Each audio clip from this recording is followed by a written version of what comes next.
sobre astrofísica.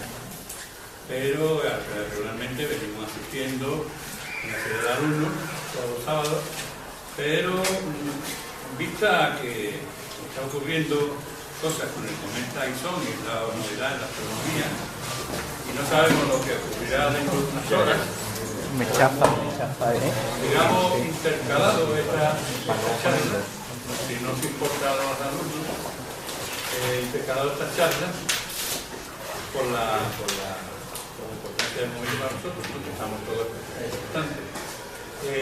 Nos habla Paco Soldán, que es una persona especialista en cuerpos menores del sistema solar, y bueno, la clase normal que nos quedaba la última sobre astrobiología, pues la daremos no sé cuándo, porque la semana que viene es puente, ¿no? Y la otra, que es el 14 de diciembre, yo tengo que ir a Granada a cosas relacionadas con esto, ¿no? Así que no sé cómo digáis. Tienen nuestros correos, ¿eh? Tengo vuestro correo y alguna propuesta, ¿no? De cuando lo quiere ir, ¿vale? Como Paco ya está explicando, el curso de cometas en principio estaba orientado de una manera, pero con los últimos acontecimientos sobre el cometa Ison, pues prácticamente a última hora he tenido que cambiar bastantes cosas. Cada vez se le han ido añadiendo más noticias. Luego intentaremos conectarnos con la red para... hay una página, que luego la pondré aquí, donde se puede acceder directamente a las imágenes con un tiempo de entre 30 a 45 minutos de retardo. En esa página se van volcando los datos del satélite, el SOHO, las tres cámaras que tienen, que es la LASCO C3, C2 y el AIA. El AIA es este campo, el LASCO C2 es este rojo, que es de alta definición, y el C3. Durante prácticamente el día de ayer y algo de anteayer, todos los que nos dedicamos a este apasionante mundo de los cometas, que espero que os inyecte el virus de ellos, estuvimos literalmente pegados al ordenador, porque se producía un hecho bastante importante, y era ver si el cometa sobrevivía al paso por el perihelio, es decir, a su paso cercano al Sol. Luego veremos algunas imágenes que son bastante, por lo menos desde mi punto de vista, bastante impactantes, de lo cerca que ha pasado el cometa de la superficie de nuestro astro rey. No sé si alguno habréis tenido la oportunidad de... En los correos se han volcado muchas imágenes y yo he intentado volcar también todas las imágenes que me han llegado. El cometa Ison, que se anunció como el cometa del siglo, evidentemente no lo ha sido en cuanto a espectacularidad, pero sí lo está haciendo en cuanto a cantidad de información que nos está aportando sobre el paradigma de lo que es un núcleo cometario que proviene de la nube de Oort. Pero claro, todo esto que estoy diciendo ahora mismo suena chino, y lo que vamos a hacer es repasar un poco por encima qué son los cometas. Bien, voy a hacer un breve resumen histórico de lo que sabemos actualmente de qué es un cometa. El sistema solar, que hasta hace muy poquito incluía Plutón, ya sabemos que Plutón lo hemos sacado como un planeta, pero bueno, sigue siendo un cuerpo que orbita alrededor del Sol. Hasta prácticamente los años 50 se creía que terminaba ahí, ¿vale? Más allá de la órbita de Plutón no había nada. Tradicionalmente, históricamente, los cometas se han venido avistando incluso desde los chinos, que ya elaboran el primer calendario, pero no se sabía muy bien de dónde venían. Eran cuerpos que aparecían, no se sabía muy bien de dónde, no se sabía muy bien tampoco qué era. En la Edad Media ya vimos en otra charla que di, y esto aparece en todos los libros de texto, eran asociados a catástrofes, plagas.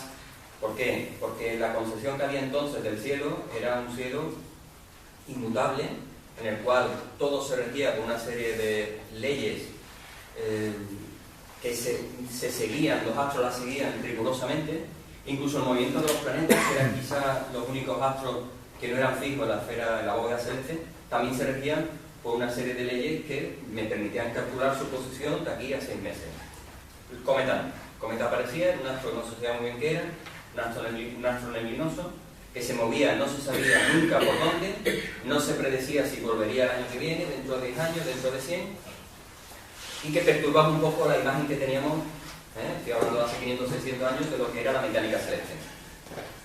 Hasta que, llegado el Renacimiento, y con sobre todo 3 figuras claves, se empiezan a estudiar y llegamos a la conclusión de que son astros que periódicamente nos visitan.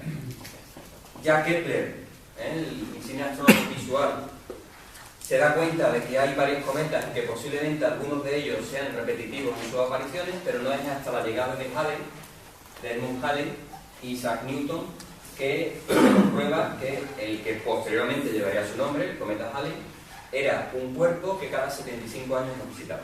¿De acuerdo? Los cometas en ese momento nos ayudan a fijar las leyes mecánicas, las leyes celestes. Y Newton aplica su entonces recién elaborada teoría de la mecánica celeste a la mecánica de la órbita del cometa. Y permite predecir, entre comillas, calcular, sería la palabra exacta, en qué posición y en qué momento aparecerá de nuevo el cometa Halley. Cosa que ocurre, Halley no lo ve, Halley muere antes de que esto ocurra, pero el cometa Halley vuelve a aparecer. Y se inicia a partir de ahí la época dorada de la mecánica celeste en astronomía. Los cometas han sido muy importantes, como veis, en la historia de la astronomía. Pero claro, la pregunta original de dónde vienen esos cuerpos permanecía todavía en el aire. No se sabía de dónde venían. Entre otras cosas porque el cometa, cuando nosotros lo vemos, cuando está muy cerca. Y tenemos que tener en cuenta que en esa época principalmente eran cometas muy brillantes que se podían ver a simple vista y que la astronomía con telescopio todavía estaba muy incipiente. Entonces no teníamos, digamos, no podíamos detectar cuerpos muy débiles muy lejos. Luego veremos hasta dónde hemos llegado, que tampoco hemos llegado muy lejos todavía. Bien, a lo largo de primeros del siglo XX, ya la segunda mitad realmente del siglo XX, una serie de astrónomos teóricos, Gerard Kuiper, que es uno de los planetólogos más insignes que ha habido en el siglo XX, empieza a elaborar ciertas teorías de dónde pueden venir esos cuerpos que nos visitan, algunos periódicamente y otros no.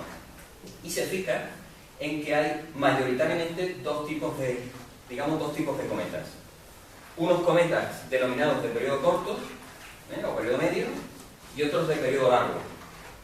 Los de periodo corto, que son los que realmente prácticamente nos visitan periódicamente, para que os hagáis una idea, ahora mismo hay aproximadamente unos 20 cometas detectables, ¿vale? No visualmente, hablo con cámaras SLR, de los cuales estamos siguiendo sus órbitas. Es decir, anualmente hay muchos cometas, muchos cuerpos que están orbitando.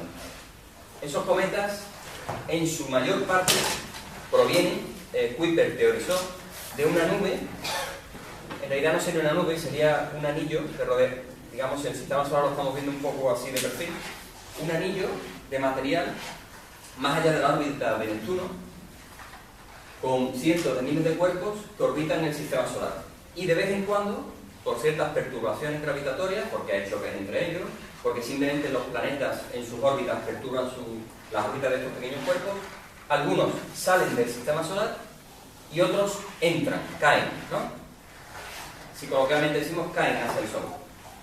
Esos cometas que están más allá de la órbita de Neptuno y que Plutón consideramos ahora, hoy en día, que es un objeto del cinturón de Kuiper, por eso ya no es planeta, digamos uno de los objetos más interiores del cinturón de Kuiper. Estos cometas van cayendo hacia el Sol y empiezan a sufrir perturbaciones por los cuerpos mayores, en su caso Saturno y Júpiter, caen en su órbita, rodean al Sol en el perihelio, ¿de acuerdo?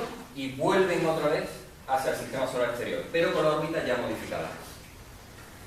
Puede pasar dos cosas: que el cometa salga directamente ya del sistema solar, o que por la perturbación que sufra por los planetas mayores, ese cometa quede dentro de una órbita estable y cada X tiempo nos visite. Por eso digo que la mayoría de los 20, 25, la veintena de cometas que vamos viendo son cometas que comenzaron su vida en el cinturón de Kuiper y son de periodos entre cientos de años a décadas, ¿de acuerdo? Hay una segunda subfamilia que son cometas que quedan dentro de la órbita de Júpiter, ¿vale? Son cometas jovianos, tienen otra designación, y esos cometas, por ejemplo el cometa Encke, ¿vale? El segundo cometa que se calculó su órbita después del Halley, en los que sus periodos son de décadas. Entonces cada 4 años, cada 5 años nos visitan. ¿vale? Van quemando su combustible, entre comillas, y lo visitan. Esto hasta 1992 no se comprobó que existía el cinturón de Kuiper, ¿vale? En el observatorio de Mauna Kea se encontró el 1992 Xbox, no recuerdo mal el nombre, y se comprobó que en el cinturón, ahora ya va por cientos, hay un montón de objetos de tamaño planetario, mucho más grandes que Plutón, orbitando. Y por cada objeto grande hay cientos de miles más pequeños. No hay para pasar... Hay que pasar la manita. Yo creo que debe ser esto. A ver. No, pero este es el lazo. bueno, es que era... Es amarita, es digital, no pasa nada. Bien.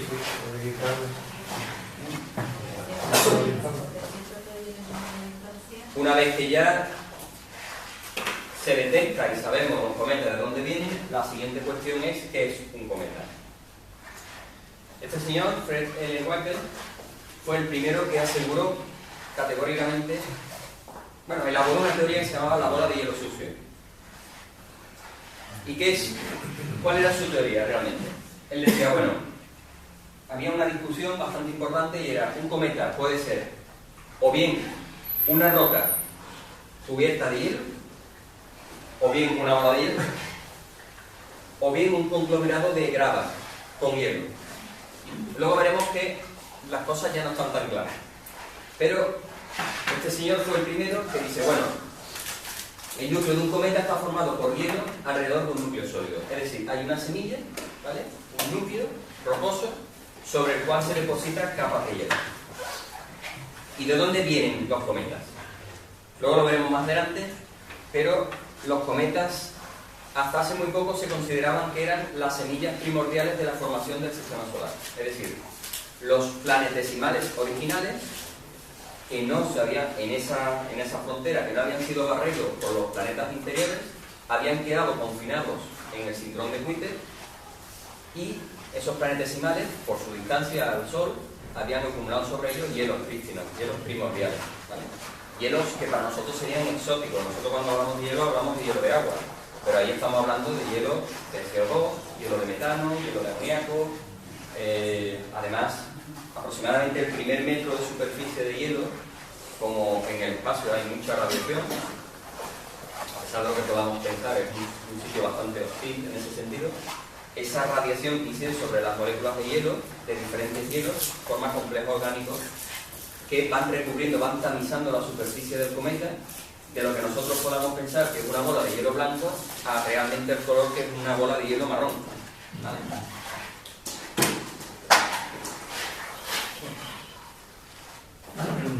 Bien. Hasta aquí, bueno, ya teníamos una idea aproximada de lo que era un cometa, de lo que podía... Ojo, esto eran teorías, nadie había ido a ver un cometa, ¿vale? Lo que se aplican son modelos que intentan explicar lo que estamos viendo. Luego aquí en la pizarra haremos un breve resumen de lo que estamos viendo. Pero existían cometas que se les perdía la vista. Caían desde inclinaciones, digamos, muy altas del sistema solar. La mayoría de los cometas de periodo corto, periodo medio, tienen inclinaciones de órbita muy parecidas a las que tienen los planetas. No sé si se ve bien la pantalla. No se ve. ¿Dónde está? ¿Se ven por aquí? Sí. Vale. Si yo pinto el Sol aquí y miro el sistema solar de canto, de perfil, los planetas describen órbitas confinadas en esta línea. ¿De acuerdo? Un poquito arriba, un poquito abajo, pero prácticamente en el mismo plano. La mayoría de los cometas de periodo corto o periodo medio van a describir sus órbitas muy parecidas a las que describen los planetas. ¿De acuerdo? Nunca son totalmente perpendiculares, pero tienen inclinaciones pequeñas. ¿De acuerdo? Hasta aquí bien, ¿no? Bien. Vamos viendo que hay muchos cometas que parecen provenir de direcciones totalmente opuestas al sistema solar, con inclinaciones muy altas. Esos cometas no pueden venir del cinturón de Kuiper. No pueden provenir de ahí. Porque el cinturón de Kuiper está confinado en una órbita muy parecida a la de los planetas. ¿De acuerdo? Entonces se plantea la pregunta, ¿de dónde vienen esos cometas? Y otro astrónomo bastante importante, Jan Oort, postula que a distancias enormes antes se creía que incluso más, ahora un poquito menos, prácticamente casi del año luz del Sol, existe una nube, esta sí es globular, ¿vale? Como un gran globo, lleno de material cometario muchísimo más viejo que el cinturón de Kuiper, y que cada vez que una estrella pasa muy próxima al sistema solar, produce una perturbación que hace que estos cometas que están orbitando tan lejos y que están ligados mínimamente a la gravedad del Sol, o bien, de nuevo, salgan despedidos del sistema solar y sean cometas prácticamente galácticos, o bien caigan hacia adentro, en un viaje que dura miles y cientos de miles de años. Y el cometa Ison proviene de ahí. Por eso es tan interesante Ison. Vamos, Ison, Caguaté, varios cometas que hemos tenido. Por eso quiero que comprendáis que cuando se habló de que Ison iba a ser el cometa del siglo, era porque sabíamos que provenía de aquí, provenía de la nube de Oort, y por otras cosas que luego iremos viendo. La nube de Oort es una caja de sorpresa. Nunca sabemos qué cometa va a haber. Si puede ser muy brillante, pues no lo sabemos, ¿vale? Porque la población es enorme y no comprendemos muy bien todavía la nube de Oort, que es lo que está compuesta. Y de hecho la nube de Oort todavía sigue siendo una entelepia. O sea, no tenemos capacidad de detectar la nube de Oort. O sea, funciona muy bien el modelo, no funciona, sabemos que, digamos que por las pistas entendemos que tiene que existir, pero no de la vida. ¿De acuerdo? Como datos, la masa total que está distribuida en la nube de Oort se calcula en torno a 5 tierras.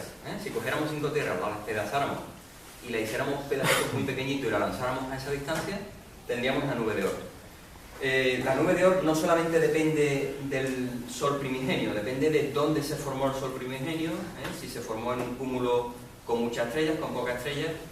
Sabemos también que el Sol se formó en un cúmulo estelar no muy poblado, no densamente poblado, pero tampoco disperso, por el tamaño de la nube de Oort. Nos indica que las hermanas del Sol no estamos en un cúmulo muy apelotonado, porque si no, no hubiéramos tenido una nube de Oort tan, digamos, a tanta distancia, ¿vale?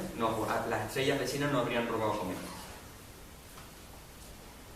Bien, y esto es lo que Kuiper postuló del cinturón de Kuiper. Así que el sistema solar está rodeado en realidad, no es que sean dos cinturones diferenciados, se van solapando, pero tenemos un cinturón de escombros, en el buen sentido de la palabra, rodeando al Sol más allá de Plutón en un disco que poco a poco se va abriendo y forma una esfera. Bien, ¿cuál es la estructura del cometa? ¿Qué es lo que me interesa? A finales del siglo XX, antes de la llegada de la sonda Giotto a Halley, más o menos teníamos claro que el cometa está formado por un núcleo, la bola de hielo sucia que hablábamos antes. Esto es muy optimista. O sea, realmente, de todos los cometas que hemos visitado, el único que cumple esto es el Halley. Todos los demás cometas han sido siempre más pequeños. Y de hecho, os adelanto que son de 10 a 14 kilómetros que se estimaba, ya se está diciendo que de 1 a 5 kilómetros. O sea, un cometa pequeñito. Después una coma, o la atmósfera del cometa, ¿vale? Que se produce cuando los hielos empiezan a sublimarse, que es bastante grande. Luego veremos alguna imagen y compararemos. Tan grande como el planeta Tierra entero, ¿vale? O sea, un núcleo pequeñito produce una atmósfera cometaria de puede llegar hasta 1 millón de kilómetros, ¿vale? Una cola de iones, que ahora luego explicaré lo que es, pero bueno, os adelanto que esta atmósfera, la coma cometaria, como es bombardeada por protones que vienen del Sol y por radiación, se ioniza el material y lo que sigue son las líneas de campo del viento solar, ¿vale? Entonces esa es la cola iónica. Y una cola de polvo, que son micropartículas o partículas de cierto tamaño que despide el cometa, ¿vale? Conforme se va calentando y va sublimando, que quedan arrastrándose en la misma órbita que va siguiendo el cometa, pero que los fotones del Sol empujan y forman la estructura de la cola, ¿vale? Luego, por la presión de la radiación, luego hablaremos un poco más de esto, ¿de acuerdo? Por eso muchas veces, no sé si habréis visto fotos con el cometa tiene dos colas, ¿vale? Una señala directamente al Sol, que es la cola iónica, ¿vale? Si yo sigo esta línea, el Sol está aquí. Y otra que es la cola de polvo, que además es la más grande. Luego veremos la imagen de Lison, que seguro que la habréis visto mucho, que si comparamos con el diámetro del Sol prácticamente lo duplica. Son bolas de polvo muy grandes, de varios millones de kilómetros, que no sigue directamente la dirección del Sol porque tiene dos movimientos. Es la propia de la partícula siguiendo la órbita del cometa y la presión del Sol que las va empujando. Forma esa cola tan bonita, que es lo espectacular del cometa. Bien, la visión que ahora mismo sí tenemos de los cometas y que todavía nos falta porque hay una misión que es la Rosetta, que va al 45 de nacimiento, creo que es el año por aquí lo pongo. Exacto, en el 2014, en agosto del 2014, 67P, perdón.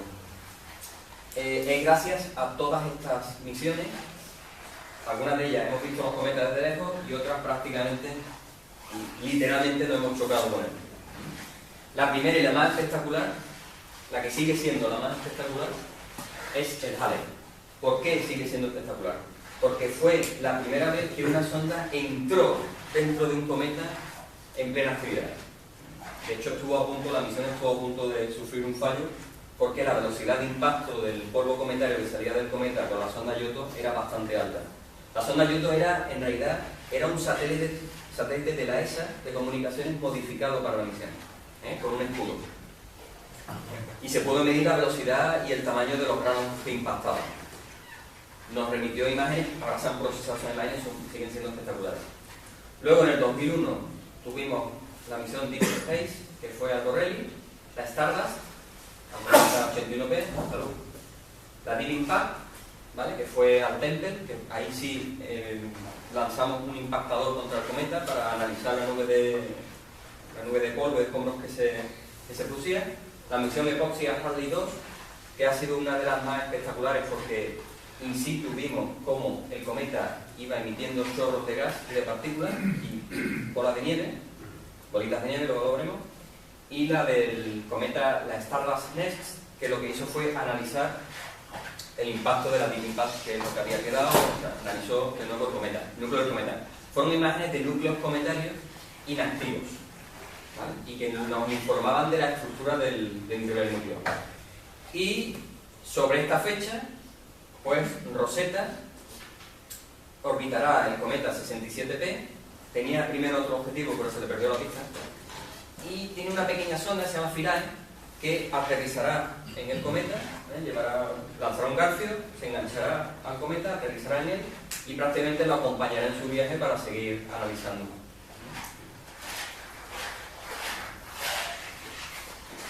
Bien, esta es la imagen más espectacular del cometa Halley. Además recuerdo cuando el cometa Halley, entonces yo era mucho más chaval que ustedes, estábamos todos pendientes, aparte que lo veíamos en el cielo, estábamos pendientes de qué imagen la sonda Giotto nos enviaba. El cometa Halley es un cometa bastante grande. Estamos hablando de 14 por 10 por 13 kilómetros. Tiene una forma como de pera, ¿no? Para que nos hagamos una idea. Y estas partes tan brillantes que se ven aquí son chorros, son como los géiseres de la Tierra, ¿vale? Pero chorros de gas, sobre todo de hielo. Cuando ya se hizo la imagen ya era hielo de agua lo que estaba haciendo ahí. ¿Veis la espectacularidad? La tasa, el cometa Halley sabemos que no es que fuera más grande, ¿vale? Sino tenía mucha más carga de hielo que la que tiene ahora porque ya ha pasado varias veces por el perihelio, pero aún así le queda mucho. O sea, no nos va a dar tiempo a verlo agotarse muchísimo menos. Le queda todavía cientos de miles de años de vida. Bien, para que os hagáis una idea de la cantidad de material que pierde un cometa cuando se va acercando al Sol, aquí os he puesto algunas cifras. En el momento de la emisión, cuando Giotto llega al Halley, la emisión es de 20.000 kilos por segundo de gases, o sea, 20 toneladas por segundo. La masa del cometa se estimó en 100.000 millones de toneladas. El gas prácticamente en ese momento contenía un 80% de agua, un 10% de monóxido de carbono, un 3% de dióxido de carbono, un 2% de metano, 1,5% de amoníaco y un 0,1% de CN. La concentración de monóxido de carbono aumentaba con la distancia del núcleo, es decir, era expulsado mucho antes. Claro, esto tiene su lógica. El gas el cometa cuando se va acercando a Marte, antes de entrar a la mitad de Marte, el monóxido de carbono sublima, porque su punto de fusión es mucho más alto, perdón, mucho más bajo, sublima antes, el hielo todavía sigue congelado. Entonces ese gas se va expandiendo. Cuando llega a sublimarse el agua, el monóxido de carbono ya está aquí, el agua empieza a sublimarse aquí. Entonces eso nos indica prácticamente en qué punto empieza a, entre comillas, descongelarse el cometa. El cometa, ahora lo veremos en la pizarra, el cometa va descongelándose, entre comillas, por fases, dependiendo del punto de fusión de los gases que tiene. Por eso de nuevo ISON creó mucha expectativa, porque se vio a una distancia mucho mayor de la que se habían visto muchos cometas. Entonces ya se esperaba que si ahí estaba brillando, cuando llegara aquí iba a ser impresionante, cosa que no ha sido. La emisión de polvo era de 10 toneladas por segundo, es decir, pierde 100 millones de toneladas en cada paso. Pero claro, si os fijáis, la masa estimada es de 100.000 millones de toneladas, o sea, de aquí a que se gaste todavía queda. Y estas son las unidades del núcleo, 16 por 8 por 8. Esta es la imagen más detallada, donde se ven los chorros de gas expulsándose del núcleo. El cometa rota, el cometa se va moviendo, ¿de acuerdo? No, esto era la impresión artística del núcleo y esta es la imagen real. Claro, conforme el Sol vaya dando a lo largo de toda la superficie del cometa, depende del periodo de rotación que tenga, se subliman más o menos. Es decir, si tiene un periodo de rotación muy rápido, prácticamente no da tiempo a que se caliente la capa externa. Si tiene un periodo de rotación lenta, da bastante tiempo a que el Sol penetre en la capa. Tened en cuenta que el hielo es el mejor aislante que hay. Esto no se tiene en cuenta.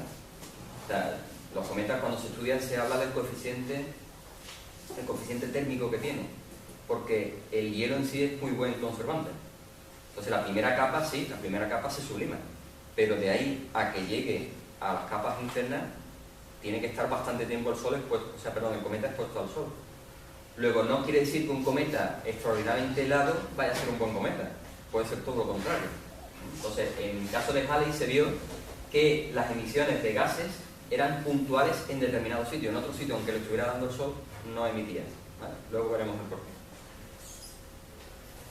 Después fuimos, la siguiente misión, al cometa Borrelly. Bueno, la cámara de seguimiento no fue una misión un poco a salto de mata, hubo varios problemas, pero se solventaron.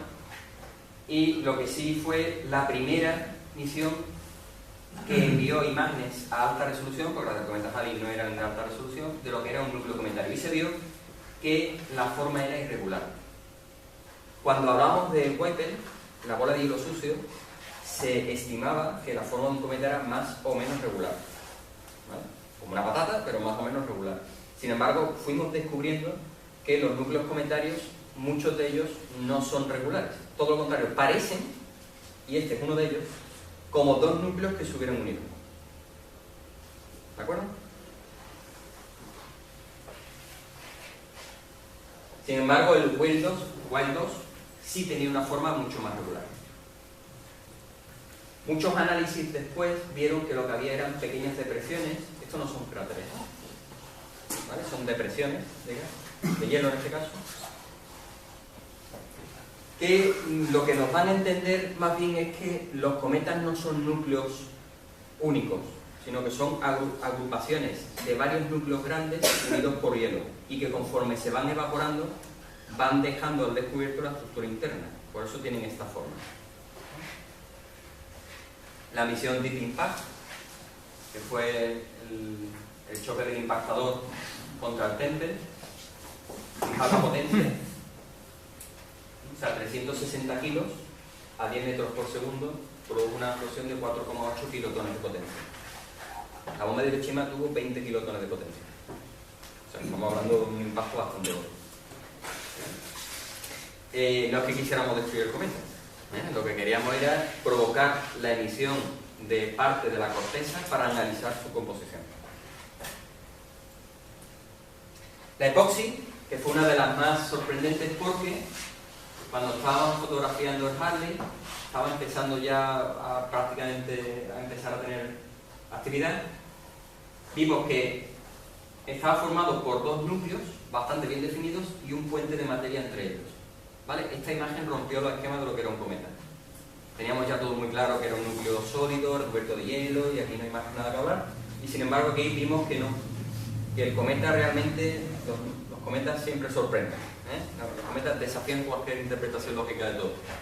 Que eran dos núcleos cometarios unidos por un puente de materia, y aparte tuvimos la suerte de que había, aquí en el limbo, ¿veis? Y aquí.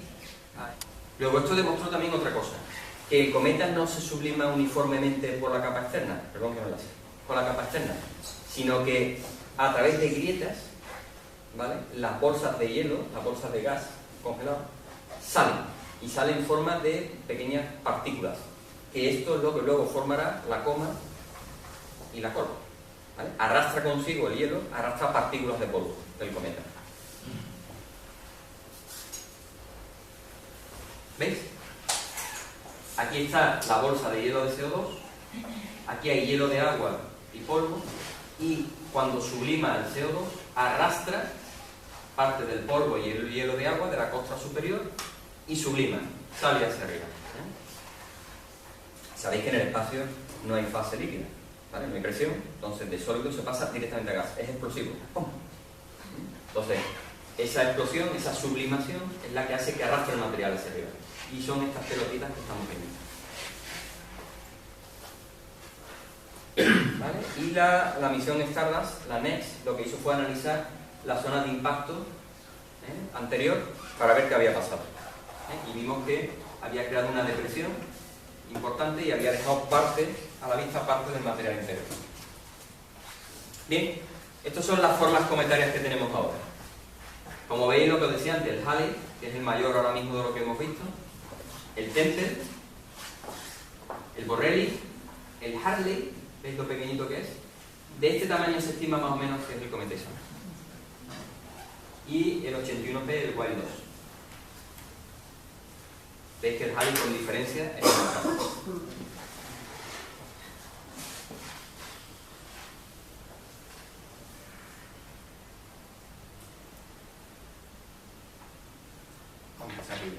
Bien. ¿Cuál es la visión actual que tenemos de nuestro conocimiento de los cometas? ¿De dónde vienen los cometas?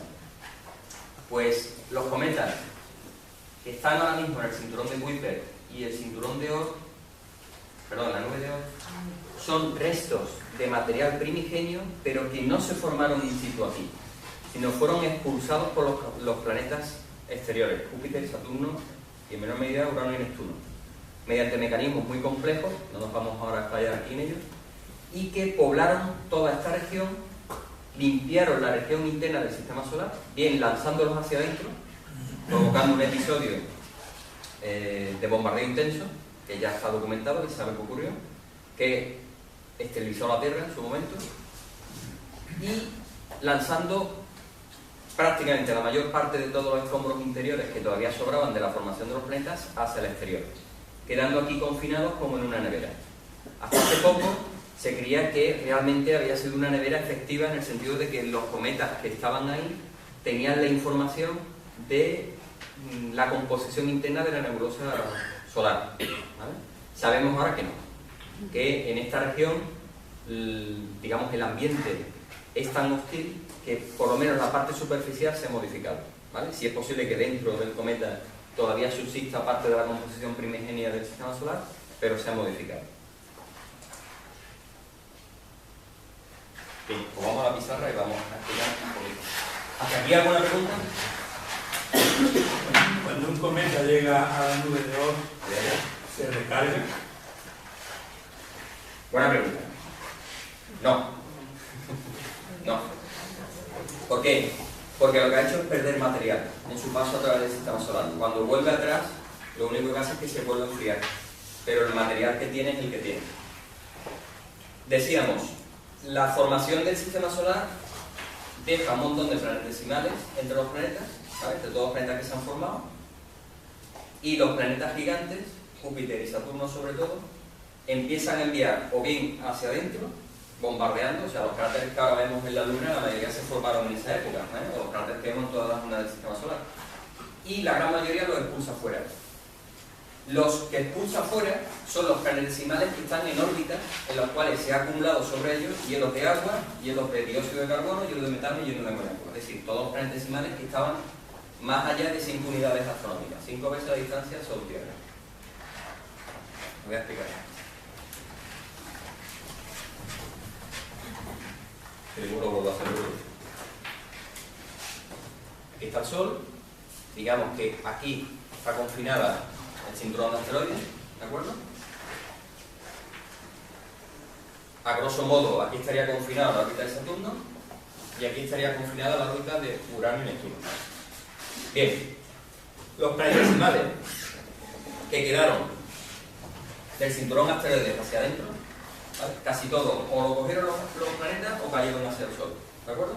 ¿Por qué? Porque los planetas terrestres, es decir, Mercurio, Venus, Tierra y Marte, no tienen potencia gravitatoria suficiente como para limpiar su camino, no los pueden lanzar fuera. O se los comen o van al Sol, ¿de acuerdo? ¿Qué pasó en el cinturón de asteroides? El cinturón de asteroides simplemente que Júpiter, que estaba muy próximo, ¿vale? Está aquí, vamos a ponerlo por aquí más o menos, ¿vale? Aquí estaría Saturno. Júpiter, en resonancia, ¿de acuerdo? En su órbita, no deja que los planetesimales que había en el cinturón de asteroides se agregaran. Posiblemente el tamaño del cinturón de asteroides fuera más pequeño al principio, hubiera cuerpos mayores, pero con los continuos choques pues se ha ido debilitando y hay cientos de miles de objetos, ¿de acuerdo? Pero ¿qué ocurrió con todos los planetesimales que estaban en toda esta órbita? Esos planetesimales sí tenían hielos, ¿de acuerdo? Hielos de agua, hielos de dióxido de carbono, hielo de metano, hielo de amoníaco. Conforme más fuera vamos, ya es metano, amoníaco. Todos esos planetesimales corrieron dos suertes. O bien eran lanzados hacia el sistema solar interior, ¿de acuerdo? Provocando el bombardeo que mejoró, el bombardeo intenso. O la gran mayoría lo que eran era expulsados hacia el sistema solar exterior, ¿de acuerdo? Entonces, los planetas gigantes lo que hicieron fue un barrido sistemático, una limpieza del sistema solar, lanzando la mayoría al cinturón de Kuiper, que es un cinturón que está aquí, la gran mayoría, y muchísimo fuera, mucho más lejos. Si yo veo esto desde este plano perpendicular, ¿de acuerdo? Muchos planetesimales iban en esta dirección, luego con la órbita iba regularizando y aplanando, pero también muchos iban en esta otra. Iban lanzados en todas direcciones. Esto durante billones de años. ¿Qué ocurrió? Que muchos eran lanzados con tal velocidad que salían del sistema solar, pero la mayoría quedaba ahí, ¿vale? Quedaba flotando a esa enorme distancia. Y ya tenían, respondiendo a tu pregunta, ya tenían la carga de hielo, ¿vale? Yo tengo 100 unidades de hielo, ¿vale? Vamos a ponerlo en 100 unidades de hielo. Todo el hielo del sistema solar interior se evaporó en el momento que el Sol empezó ya a brillar fuerte, ¿vale? Ya en el momento que sale de la nebulosa fotosolar. Y la zona de hielos, ¿vale?, es más allá del cinturón de asteroides. Aquí todo lo que tenga hielo se queda. Cada vez que un cometa cae hacia el Sol, la carga de hielo disminuye, 80, pero no aumenta. O sea, se queda ahí. Si yo he perdido X toneladas, cuando subo, ¡pum!, dejo de perder. Voy perdiendo, hasta que ya dejo de perder. Y llega un momento, que eso le pasó al Halley, que prácticamente la carga de hielos exóticos desaparece. Lo único que tengo es hielo de agua, es lo que me soporta. Porque es primero que se congela. Nada más paso la órbita de Marte, ¡pum!, se congela el agua. Entonces ya sigo mi viaje. Y vuelvo otra vez. Sigo mi viaje. Y vuelvo otra vez. Hasta que el cometa se extingue. Hoy en día sabemos que el cinturón de asteroides es una reserva de cometas extintos. No sé si habéis oído hablar del Quijote. ¿Vale? Quijote es un cometa que está en el cinturón de asteroides, que de vez en cuando tiene actividad cometaria. Tiene todavía bolsas ahí, ya es casi polvo lo que expulsa, no hielo, y es un cometa muerto. Hay una línea de investigación muy bonita sobre eso. Incluso muchos asteroides ahora mismo, incluso troyanos y tal, se especula que sean en realidad cometas muertos, que ya en toda la carga de hielo la han perdido. ¿De acuerdo? Entonces, no se recarga. Lo que va es perdiendo poco a poco. ¿Alguna pregunta más? Bien, voy a explicar un poco para que cuando entremos en el cometa Pisón entendáis muchas imágenes de las que vaya a ver, ¿de acuerdo? Ya sabemos lo que es un cometa, cómo está formado un cometa y cuál es su evolución. Cualquier cometa lo que está formado es, ahora mismo sabemos, no por un núcleo rocoso, sino por un conglomerado de pequeños núcleos. Puede ser uno, pueden ser dos, pueden ser 20, ¿vale? Pero un conglomerado de núcleos principales, y son posiblemente de 2 núcleos, ahora lo veremos, con gravilla, ¿vale? Utilizo este término para que lo visualicéis, ¿vale? En realidad son planetesimales, más grandes o más pequeños, que están unidos, cuyo cemento es hielo, pero hielos exóticos y hielo de agua. Hielo de agua en forma amorfa, que es el hielo original de la nebulosa protosolar. Entonces, digamos que hay una capa, ¿vale? ¿La veis bien desde ahí atrás? ¿Vale? Hay una capa en la que esto es roca sólida. ¿Qué pensáis? ¿Es roca sólida? Sí, sí, núcleo.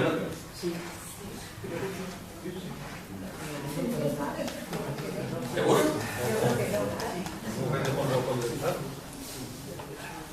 A ver, ¿qué se necesita para que sea roca sólida? ¿Cómo se forma la roca sólida? Pues esto no es un examen, ¿eh? Para que hablemos. Pero no voy a poner que examinar a nadie. Presión y temperatura. Presión y temperatura. Diferenciación. ¿De acuerdo? Un núcleo cometario tiene que tener un determinado tamaño para que eso ocurra. Y temperatura. La desintegración de los elementos atómicos de la nebulosa protosolar, sobre todo el aluminio 26, no dio suficiente calor como para que hubiera diferenciación en los núcleos cometarios. Los núcleos cometarios no son rocas sólidas, son rocas porosas. Lo que más se aproxima, para que lo entendáis, es una roca porosa. Es una pegotona ahí, ¿vale? Sí, es una roca, ¿vale? Tiene masa, es bastante grande, pero no deja de ser una roca muy poco densa. Por eso la densidad de un cometa se estima que está entre 0,5 a 2 gramos por centímetro cúbico, o sea, nada, eso es nada. ¿Cuál es la densidad de la Tierra? Esto es pregunta de bachillerato. Plutón sí tiene parte de roca, ¿no? Sí, todos los planetas, todos quitando algunas lunas livianas. Sí. Sí, por el tamaño. Ya, pero Plutón está cerca del cinturón de acero. No, está en el cinturón de acero. ¿Pero qué tamaño tiene Plutón? ¿Eh? ¿Qué tamaño tiene Plutón? 3.000 y pico kilómetros, ¿no? Creo 4.000 kilómetros, no recuerdo. Ahora, un cometa tiene 10 kilómetros. O sea, no tiene tamaño, no hay presión, ¿no? Exacto. De hecho, los núcleos de Plutón es prácticamente hielo. El hielo a esa distancia es como la roca de Durban, ¿no? Ojo. O sea, el hielo de cualquier gas, amoníaco, metano, a esa distancia del Sol es roca. Más duro que la roca, ¿vale? Pero el hielo, o sea, si yo lo caliento, sublima. Las densidades cometarias, pues, son muy bajas. Mientras que la Tierra, por ejemplo, que es un planeta sólido, rocoso, es de 5,6.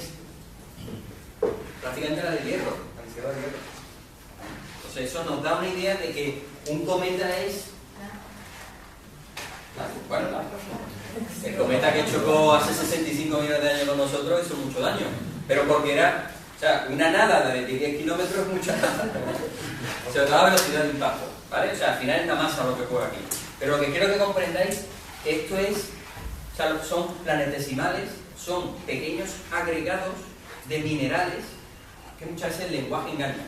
Pequeños agregados de minerales pegados muy débilmente, estamos hablando a mucha distancia del Sol, en la nebulosa protosolar, en las cuales las velocidades de choque son muy lentas, ¿vale? Porque el Sol ahí no tiene apenas, por supuesto tiene influencia, pero no lo mismo que la órbita de Mercurio.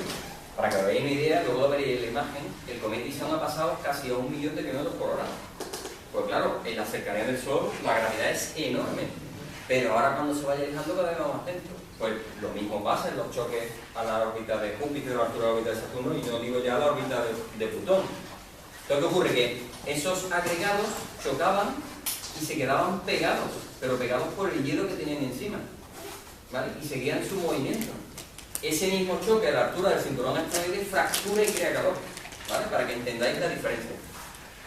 Entonces, hay una capa de hielos que está pegando esos grumos, ¿vale? La palabra real serían grumos de material compuesto por hielos exóticos, que se llaman hielos exóticos. Por supuesto el agua, ojo, el agua es el mayor componente en hielos de la nebulosa protosolar, eso que no se nos olvide nunca, ¿vale? Pero también había hielo de CO2, hielo de CO2, de monóxido, hielo de metano, hielo de amoníaco, todos los hielos que queráis, los puedo meter ahí, ¿vale? Incluso de gases nobles también. Y en su viaje a través de la nebulosa protosolar, si iba arrastrando material, iba agregando otros hielos, dependiendo de la altura que iba, hasta que llega y se queda ahí pillado en la nube de oro. ¿De acuerdo? Si yo amplío esto y le doy una altura de 1 metro de profundidad, ¿lo veis bien desde ahí? ¿Vale? ¿Qué ocurre en este hielo? Este hielo es sucio, o sea, no es prístino, o sea, no es hielo de agua puro, ¿vale? Es porque el hielo de agua existe en el universo, pero agregado a moléculas de polvo, entonces es hielo sucio, casi todo es hielo. Pero la radiación cósmica, la radiación galáctica, explosiones de supernovas cercanas que sabemos que se produjeron por lo menos 3 o 4 durante toda la vida del sistema solar, la radiación del Sol, ¿vale? Las emisiones de masa coronal y el viento solar llega hasta aquí. Entonces son protones, son partículas que van chocando con los átomos, va modificando ligeramente la capa externa, formando lo que en inglés se llama crust, o sea, una costa, ¿vale? Una costa de material orgánico y polvo, que aísla, es como una manta que aísla el cometa.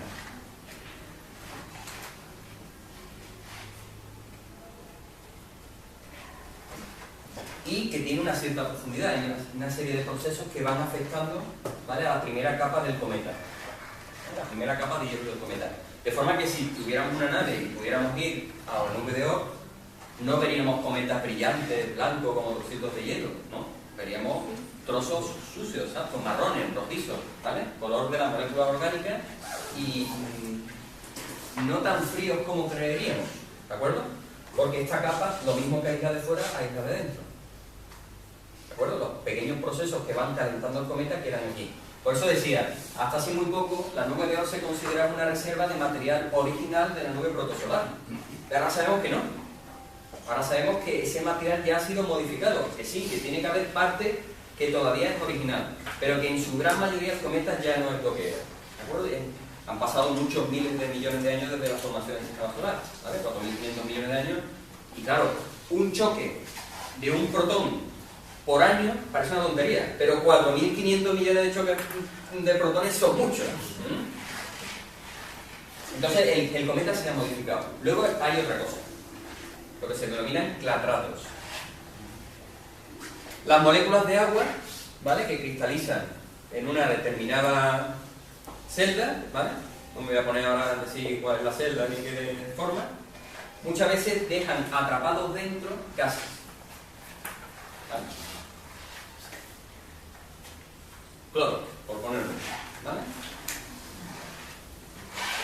¿Qué ocurre?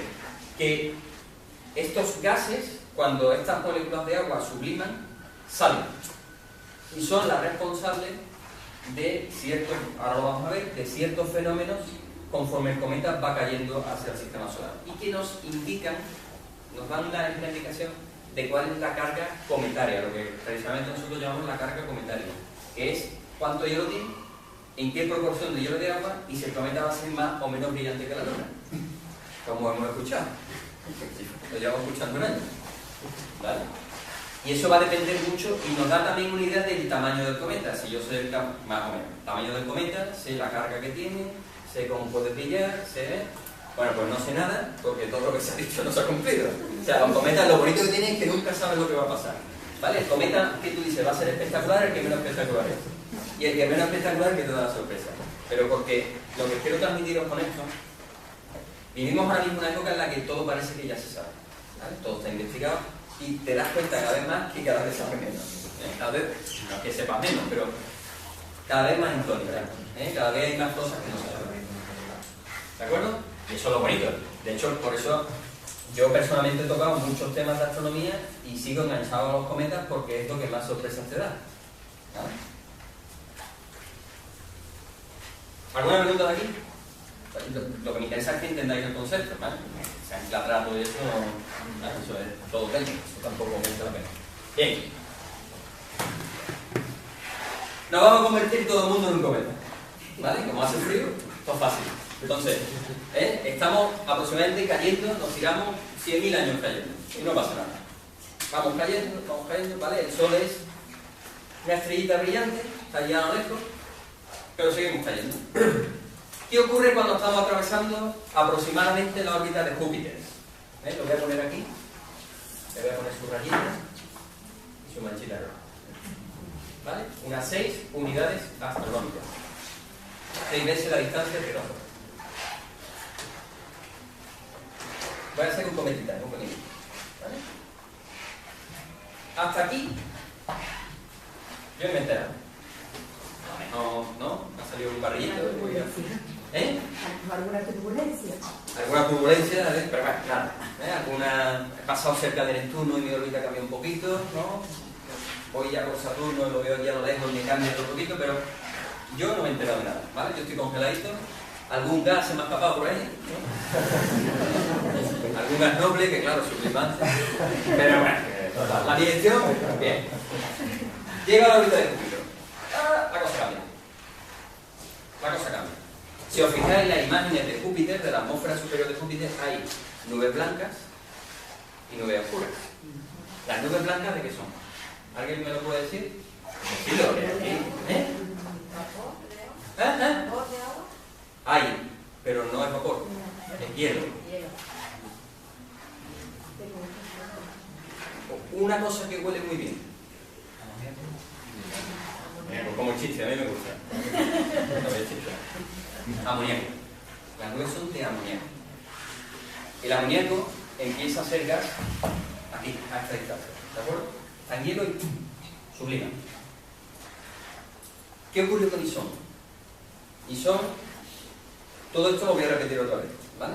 Luego con la siguiente diapositiva. Pero el cometa Ison es uno de los cometas, yo creo que es el cometa que más lejos se ha detectado. Por eso creo tanta expectativa. Se detectó en torno a 6 unidades astronómicas, ¿vale? Con una red de telescopio. Los descubridores fueron dos rusos, que eran Nevsky y Ayrton Novikov, ¿vale? Puntito que ya tenía aspecto cometario, aspecto difuso, ¿vale? La imagen se veía que era así. ¿Qué ocurrió? Que realmente si un cometa ya a esta distancia empieza ya a tener aspecto cometario, lo primero que pensó todo el mundo es: menudo cometa nos viene.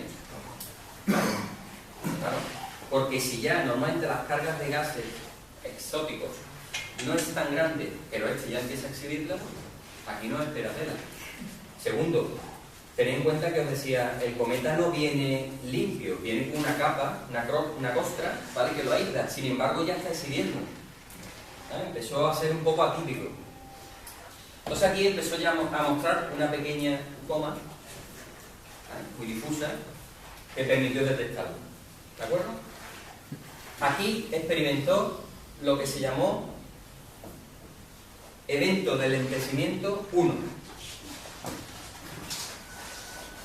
Slowdown 1. Por si de alguna manera lo veis. ¿Esto qué significa? Significa que se sublima el gas que a esa temperatura puede sublimarse y de pronto ¡pum!, corta el brillo. ¿Vale? La curva de luz empieza así y de pronto ¡pum!, se para. ¿Por qué? Porque ya no hay más gas. La carga lo ha ventilado. ¿Vale? Como el aire acondicionado cuando se la acaba de cargar, ya no hay más gas. Y hay que esperar a que llegue otro tramo de temperatura para que el siguiente gas empiece a sublimar. Correcto. Ison experimentó una curva de luz muy rápida y de pronto ya no. De hecho, muchas veces cuando hemos hablado hemos dicho, no va a ser el cometa del año, porque es que no se enciende. Pues prácticamente se ha quedado plano hasta llegar a la órbita de Marte. ¿Vale? Ponemos aquí System Mario, Marineri y este Marte. ¿Qué ocurre al llegar a Marte? 2 unidades astronómicas. Vale, los polos de Marte, ¿de qué están hechos? ¿De qué? Hielo de agua y hielo de dióxido de carbono, ¿de acuerdo? ¿Y la atmósfera de Marte de qué está compuesta? Y dióxido de carbono, en gas, ¿vale? Y gas. ¿Por qué? Porque a esa temperatura el dióxido de carbono sí es gas. Entonces, a esta temperatura la carga de dióxido de carbono y parte de monóxido de carbono, espérate, voy a poner aquí amoníaco y metano también, ¿eh? Aunque el metano empieza más a sublimar sobre esta parte. Metano y dióxido de carbono, ¿de acuerdo? Y algo de agua. Yo recuerdo, luego repasaremos las imágenes, que cuando ya estaba a esta distancia estábamos todos sacando imágenes y que no producía las cosas que no las produciera, que no hay manera de que este cometita haga algo, ¿vale? Entonces lo voy a dibujar aquí. Tenía un aspecto con coma y una pequeña cola, muy pequeña, muy pequeña. Ahí Ison empezó a decepcionar, pues todo el mundo esperaba, de hecho el Lovejoy, no sé si lo habéis escuchado, haciendo espectacular, muy espectacular. Ison pasó desapercibido, ¿vale? Es como aquel que va a la fiesta y nadie se fija en él, porque nos tiene guardada la sorpresa. Entonces él entró a la fiesta cometaria, pero yo desapercibido, ¿de acuerdo? Aquí se debería de haber producido el evento del lentecimiento 2. Es decir, yo empiezo a descargar monóxido de carbono en mi coma. Acordaos que Halley, decíamos, detectó a 10.000 kilómetros de Halley, detectó ya moléculas de monóxido de carbono, perdón, dióxido de carbono. Monóxido de carbono es por la irradiación. ¿Por qué? Porque había empezado a producirse mucho antes de llegar a la órbita de la Tierra. En Ison no ocurrió eso. Ison producía gases, pero muy poquito. Muy poquito. No llegaba. Pasó a la Tierra, ¿vale? Aquí polo. Y vamos a la parte del Caribe, ¿no? Mejor, ¿no? ¿Ven? Que hace más calorcito, España por aquí, ¿vale? Y el pobre pues, tampoco, porque... ¿vale? Eso ya un poquito animarse, pero... Ahora, se fue adentrando a la órbita de Venus y ya cambió la película. No se convirtió ni muchísimo menos en el cometa tan brillante que se esperaba, pero ya cambió la película. Ya el hielo de agua empezó a decir, aquí estoy yo. Y se produjo un evento, ven, lo pintamos blanco, no se ve nada, ¿vale? Los dinosaurios están debajo, no se ve nada. Empezó a mostrar una coma ya mucho más desarrollada y posiblemente el evento del lentecimiento se produjo, esto está todavía en discusión, ¿de acuerdo? Se produjo aquí a esta altura de órbita, pero sobre todo se produjo un aumento de brillo dramático. La curva fue así, plana, y de momento hizo así, aumentó muy rápido, empezó a seguir lo que sería la curva teórica y bajó. No sé si habéis seguido más o menos. Entonces se dijo, se ha fracturado el núcleo. De hecho hay imágenes por ahí que parecen demostrar que se fracturó el núcleo. Occidente no se fracturó, Occidente aquí son dos núcleos agregados, ¿vale? Que cuando ha explotado la bolsa de gas se han separado, pero siguen juntos, ¿de acuerdo? La órbita sigue igual. Ahí ya las noticias eran, Ison se ha desintegrado, Ison tal cual, no va a sobrevivir, y deja de poder seguirse por los telescopios cuando pasa la órbita de Mercurio, el tornadito de Mercurio. La Messenger lo capta, y ya va directo para el Sol. Y ahí ya dijimos, se acabó. Luego veremos las imágenes, yo voy adelantando para luego, cuando veáis las imágenes, sepáis en qué estado estamos. Luego hay un evento de abrillantamiento, con lo cual se supone que ahí ya empieza la fragmentación real del núcleo. En un cometa, cuando se abrillanta mucho y cae de brillo, es que se ha roto, se ha expuesto el gas interior, se sublima, brilla mucho, y cuando ese gas ya se ha sublimado, baja el brillo, ¿de acuerdo? El brillo es siempre el gas que sale y vuelve a perdón, el gas. Y cuando entra ya alrededor del Sol, todo el mundo dijimos, se acaba. Ayer, por la tarde-noche, que empezaron a llegar las imágenes del ASCO, vimos que no se había acabado, pero esta mañana las imágenes que hay parece que sí. Entonces es bastante dramático. ¿Por qué es tan importante eso? Porque es la primera vez que podemos seguir in situ la evolución de un cometa de la nube de oro. Todos estos datos, o sea, no es que tengamos un interés morboso en que se desintegre, sino simplemente porque nos va a dar datos de cómo están constituidos los cometas de la nube de oro. ¿Vale? El cometa Halley sabemos de qué está constituido. Es un cometa de periodo corto y sabemos perfectamente lo que es. pero el cometa de la nube de Oort no. Y todo este comportamiento que está teniendo nos da una información muy importante de realmente de qué está formado el cometa, cómo está formado y cuál es su comportamiento.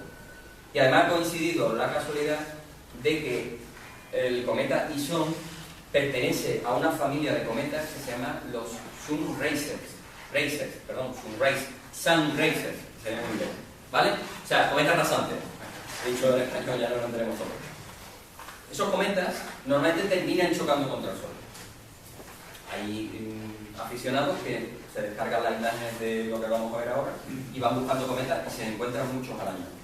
Pero este realmente ha pasado rozando, o sea, veréis una imagen que es impresionante, o sea, rozando el Sol, a muy poca distancia de él. Y la pregunta era si sobreviviría o no. ¿Vale? Todos los cálculos daban que no, que se disgregaría porque entra dentro del límite. ¿Sabéis lo que es el límite de Roche? O sonará, ¿no? Es el límite en el que un cuerpo se disgrega. Ha entrado en él y evidentemente parece que sí, que está fracturado. Pero era qué temperatura iba a soportar. Se hablaba de 2700 grados Kelvin y sabemos que no ha soportado 2700 grados, ha soportado 430, entre 400 y 500 grados. Precisamente porque el hielo es muy buen aislante, ¿de acuerdo? Entonces ha habido un aislamiento térmico importante del cometa. Había muchas preguntas que queríamos ver qué es lo que pasaba y aunque ya daban que estaba muerto, un equipo de Granada además, fue el primero que se dio cuenta, ha sobrevivido un poco más. Bien.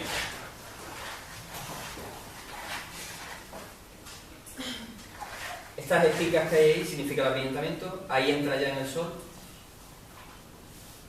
y sale. ¿Lo veis bien desde ahí? Sí. No os preocuparos que luego en más imágenes vamos a analizar lo que se va ahí. Bien, esto era justo anoche que decíamos, vamos a tener que comer. ¿Vale? Esta mañana las imágenes ya eran distintas.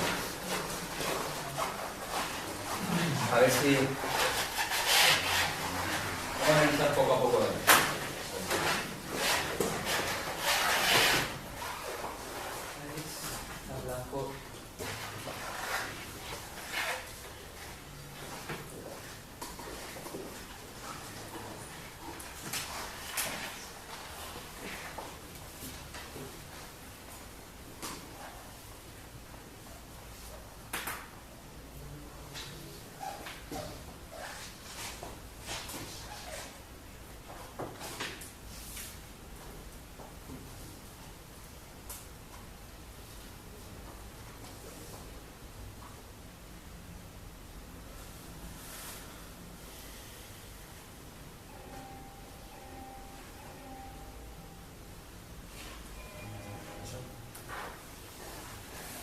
No lo coge. Bueno, lo veo por el vídeo.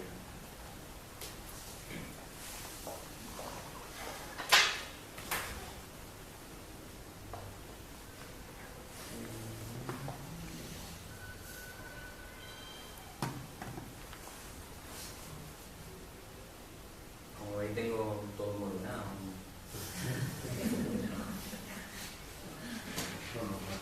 Lo normal. Vale, creo que...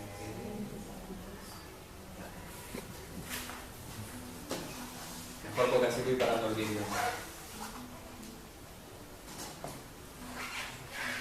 Bien, si os fijáis, bueno, el Sol estaría aquí, luego lo veremos, ¿eh? Fijaos el tamaño, bueno, este es coronógrafo, ¿vale? Entonces era coronógrafo, el Sol estaría aquí, de aquí a aquí puede haber casi 2 millones de kilómetros, más o menos, 1,5 millones de kilómetros.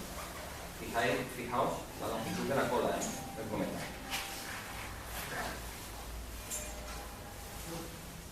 Bien, esta es la imagen que yo veo.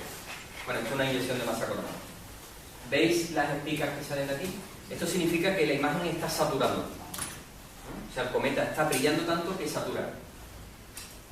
No sé si en esta imagen, porque esta creo que es Venus o Júpiter, porque hay mucha discusión, pero... Antares. ¿Esta es Antares seguro? Es que hay otra imagen que es la... Es que... Abajo está en el 4. Sí, ¿no? Está, ¿no? Es Antares. Es que hay otra imagen en la que aparece Venus porque las dos son las una y otra. Claro. Esta es Antares seguro, ¿no? Antares tiene magnitud 0,9, no recuerdo mal. En este momento el cometa ya estaba en magnitud negativa, ¿vale? Daba esperanzas de que, bueno, mira, se va a brillantar. Lo que ocurrió fue lo siguiente, fijaos bien lo que ocurre. Baja de brillo. ¿Eso qué significa? Que ahí experimentó seguramente una fractura en núcleo, ¿vale? O si eran dos núcleos, se deshicieron. Ese aumento de brillo es porque las bolsas internas de gas se exponen y se subliman. ¿De acuerdo? Fijaos la longitud de la cola, ¿eh? O sea, es mayor que el diámetro total del Sol ya. En este momento pasaría a la cámara LIDAR, ¿vale? Que es la cámara que está enfocando el Sol. Que por cierto, la web se llama Helio, luego lo pongo, recordadme, el Helio Viewer ofrece imágenes del Sol impresionantes. ¿De acuerdo? Entonces, lo que pasa es que ahí ya no se ve, porque el Sol brilla ya tanto y además está en H-alfa que no se puede observar. Bien, aquí nos deja un poco a ver qué pasa. Y ocurre esto. Vemos que el cometa aparentemente ha sobrevivido. ¿De acuerdo? ¿Veis que no forma espica la luz? No hay espica. Eso significa que no es tan brillante como debería. O sea, ya aquí ya las noticias eran el cometa ha muerto. Directamente, se ha desintegrado. ¿Vale? La NASA después dice en un comunicado que posiblemente se ha fracturado el núcleo en dos. Hay un dato y es que el Observatorio de Granada, ya en esta zona de aquí, dice la emisión de gases ha disminuido, y lo he comentado, es la emisión de polvo.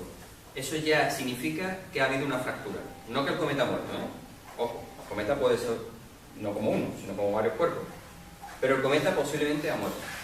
Efectivamente, cuando sale ya de esa zona vemos que el cometa sigue brillando. Una cosa, el cometa no describe la órbita en plano así, ¿vale? El cometa entra aquí, así, imaginaos, entra hacia la pantalla así y retorna así, ¿de acuerdo? Por eso la cola del cometa se ve en una posición un poco larga.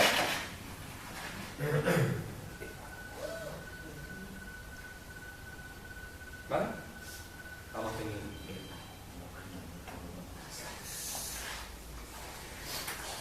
Quiero que veáis.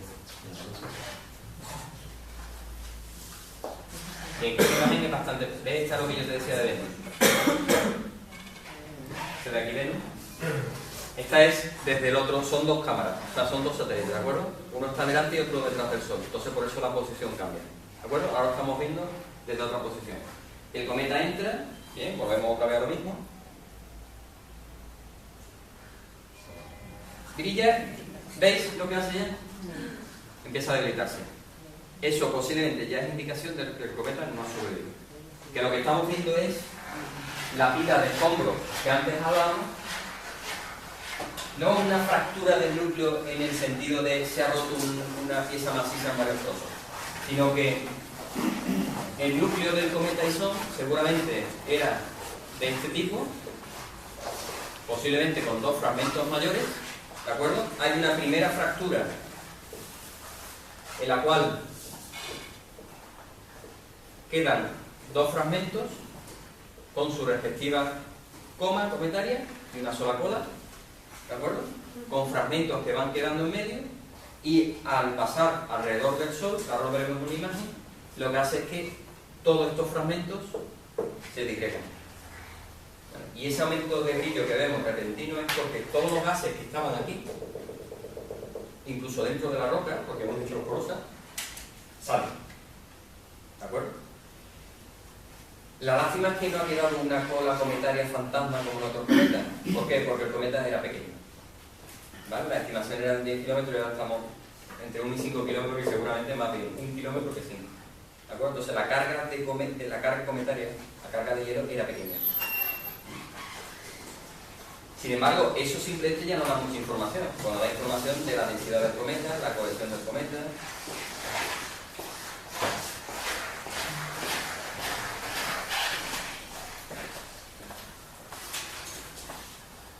¿Veis? ¿Otra vez?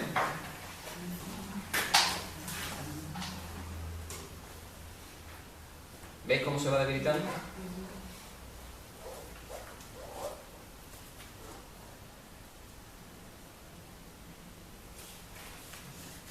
Esto es todo un placer verlo, ¿eh? Eso es el acceder a ello.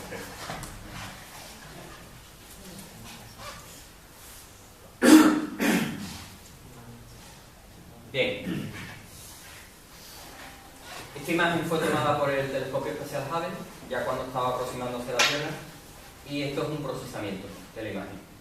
Veis que el núcleo era muy pequeñito, ¿vale? Hay un chorro principal y un chorro, o seguramente más que chorro, esto es la órbita seguida por los fragmentos, pero que hay uno. Por ejemplo, en el Lovejoy, si alguno hace un procesamiento de la imagen de la coma, se ven 4 chorros saliendo, ¿vale? Un cometa mucho más activo. Este era un cometa, se veía ya de entrada que era un cometa poco activo.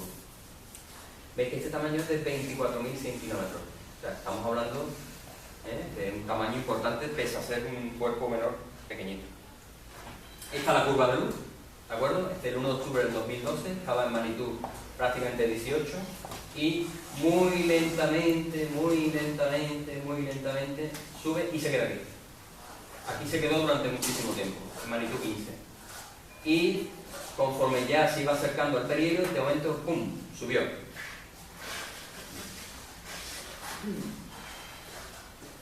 Bien, esta es la... mejor paso a esta. Esta es la predicción que había, ¿no? Había una página del profesor Ignacio Ferrín, prácticamente había la apuesta de ver cuándo se fracturaba. Por su comportamiento, o sea, sabemos que cuando un cometa tiene ese tipo de comportamiento, de no aumento de brillo, se va a romper, ¿vale? Esta era la zona peligrosa, ¿vale?, que corresponde a primeros de noviembre, finales de octubre, en la cual, es verdad, es cuando se experimenta, más bien fue sobre el 10 de noviembre, experimenta el cometa un aumento repentino de brillo.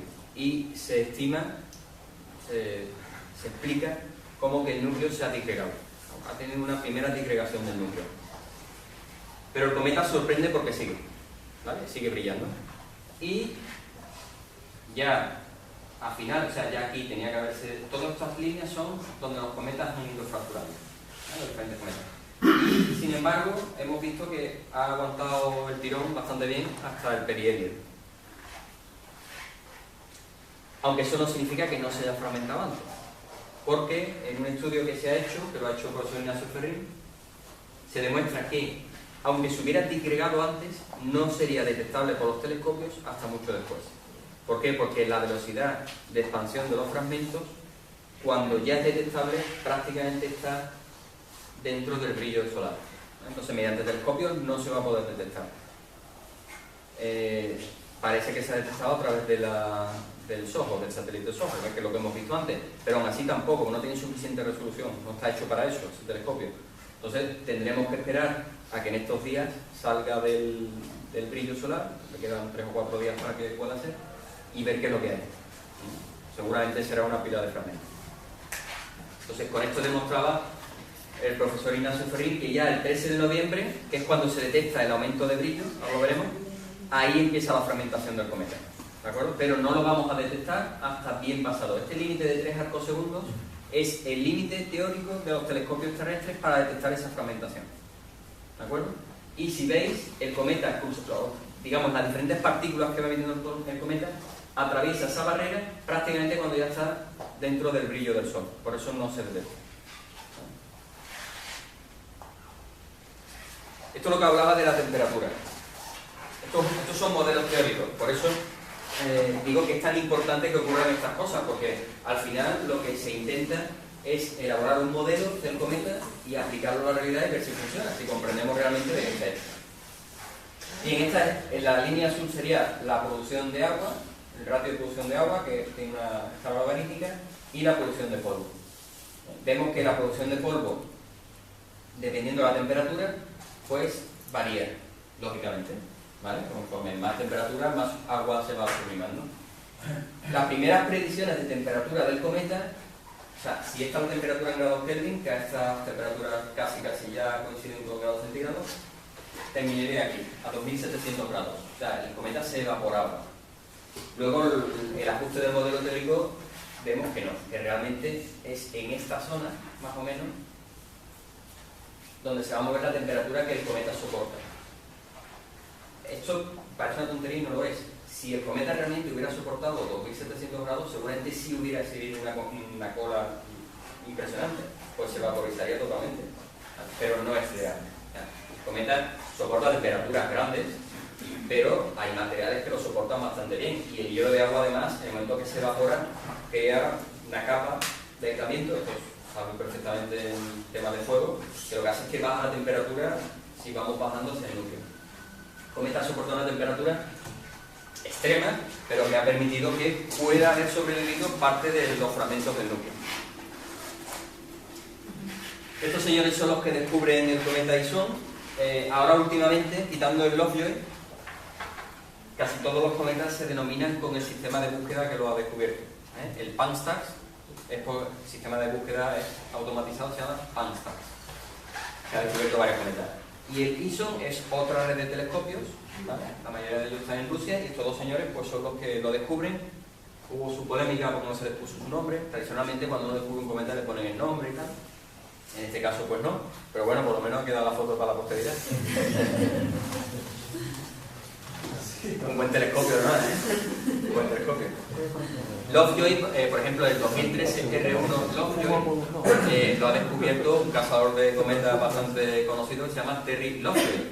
Y la coña era que un cometa no había descubierto ninguna red automática, que todavía los aficionados podemos hacer cositas. Bien, estas son imágenes que yo he ido captando para que veáis la evolución del cometa. El 28 de enero del 2013, el cometa exhibe esta pequeña forma. ¿Veis? Aquí en el procesado se ve que tiene una pequeña coma. No tiene un aspecto puntual como tendría una estrella. ¿De acuerdo? Esta es la posición del cometa en ese momento. El 13 de abril, pues tampoco que sea mucho más interesante. Veis que tiene una pequeña cola ahí, había discusión, ¿es cola o coma? ¿Vale? Pero es muy pequeñito todavía. Esta ya es de noviembre. Este es el estallido que tuvo. Esta es la imagen.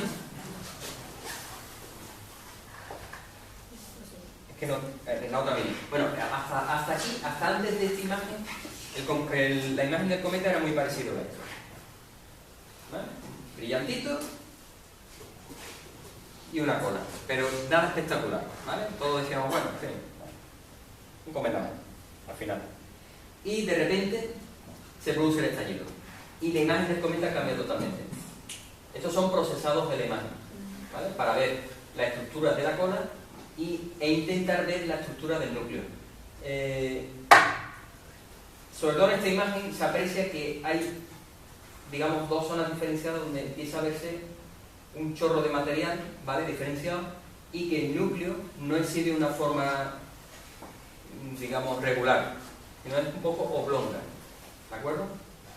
Y la estructura de la cola, que es filamentosa, recuerda mucho a aquellos cometas que se están fracturando, es decir, que están exponiendo de forma irregular grietas dentro del núcleo cometario y está saliendo el gas en forma de chorros, pero como si tuviéramos una ducha de agujeritos, ¿vale? Que tiene muchos poros y va saliendo el gas, no un solo chorro de agua en un grifo, para que lo entendáis, ¿vale? Ya aquí ya se movió aquí mucho el tema y se daba indicación de que el cometa había empezado a fracturar. En esta imagen de Rafael Castillo, que me cedió amablemente para procesarla, se ve que ya efectivamente la imagen de la coma produce dos arcos, lo cual indica más todavía que ha habido una fractura del núcleo. Y si os fijáis, aparte de los dos arcos de gas, hay aquí un chorro y de pronto la cola. Eso significa una interrupción en el flujo de gas y de polvo cometario, ¿vale? No está siendo regular, está siendo explosivo, ¿vale? Hay una explosión, se vierte gas y polvo, hay otra explosión, muy caótico, ¿vale? Todo esto ya está indicando que el cometa no está haciendo su viaje de forma regular.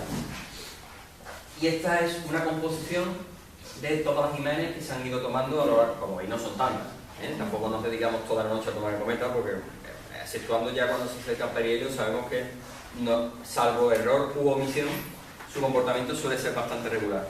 Entonces, si veis antes de esta imagen, esta es la imagen del cometa.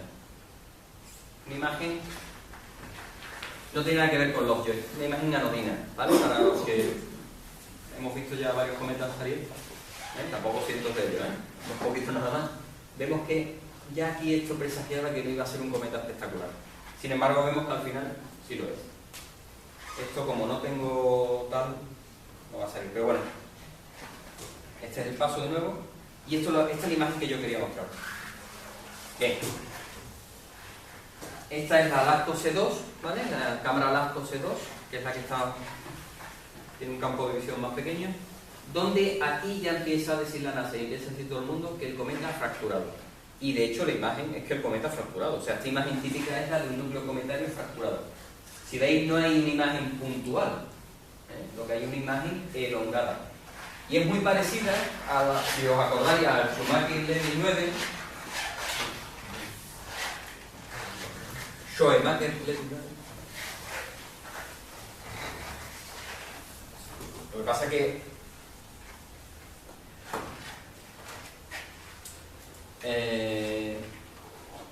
tiene una forma lenticular la imagen de brillo, ¿vale? Aquí, esto sería la atmósfera cometaria, frente a una imagen sana, ¿no? Como cuando termina una radiografía de los médicos, ¿no? ¿No está mal? Esto no es. Bien, una imagen sana debería haber mostrado esto, o más o menos una condensación de luz, más o menos nuclear. Sin embargo, quiero que veamos una concentración lenticular. Y esto, si yo lo extrapolo a los modelos, sería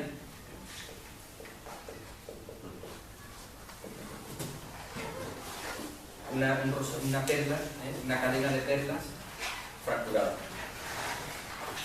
Aquí ya todos decíamos, el cometa muerto. ¿De acuerdo? Tiene esta forma. La sorpresa fue que el cometa reaparece, o supuestamente el cometa reaparece. Ah, bueno, esta es la imagen que os quería mostrar. Fijaos el cometa. Y fijaos la distancia a la que está pasando el Sol.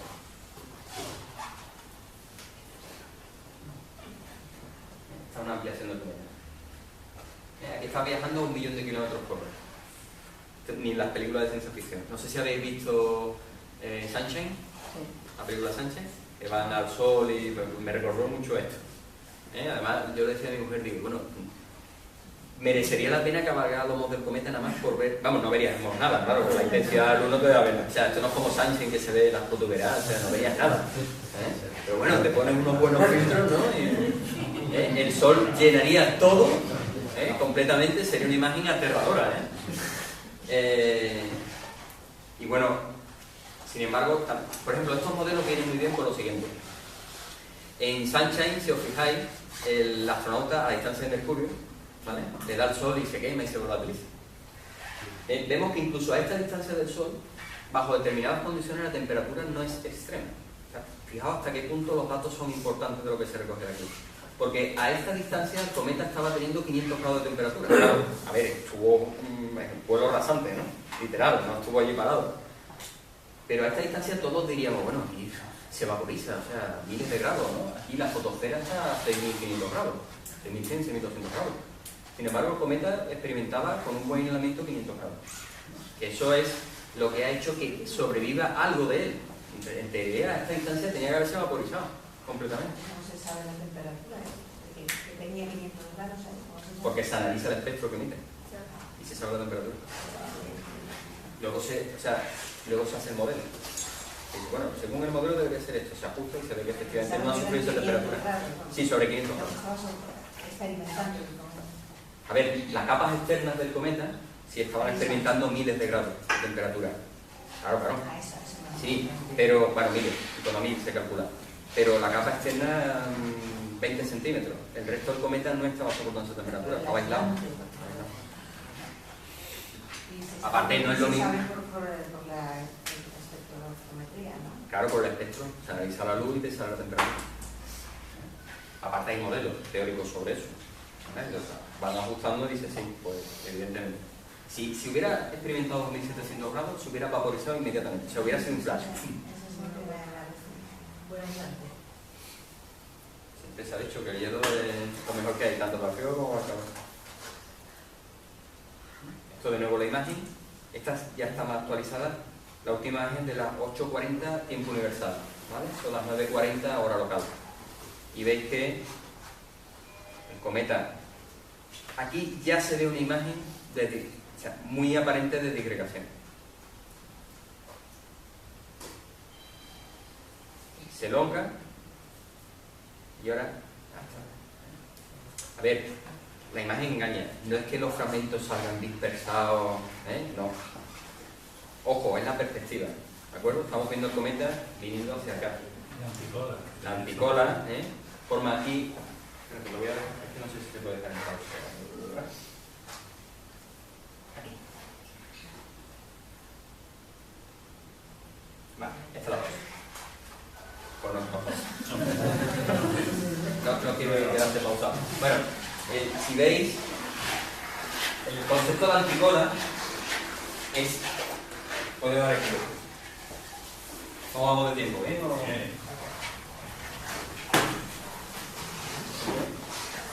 ¿Cuál ha sido el último cometa que ha tenido una anticola?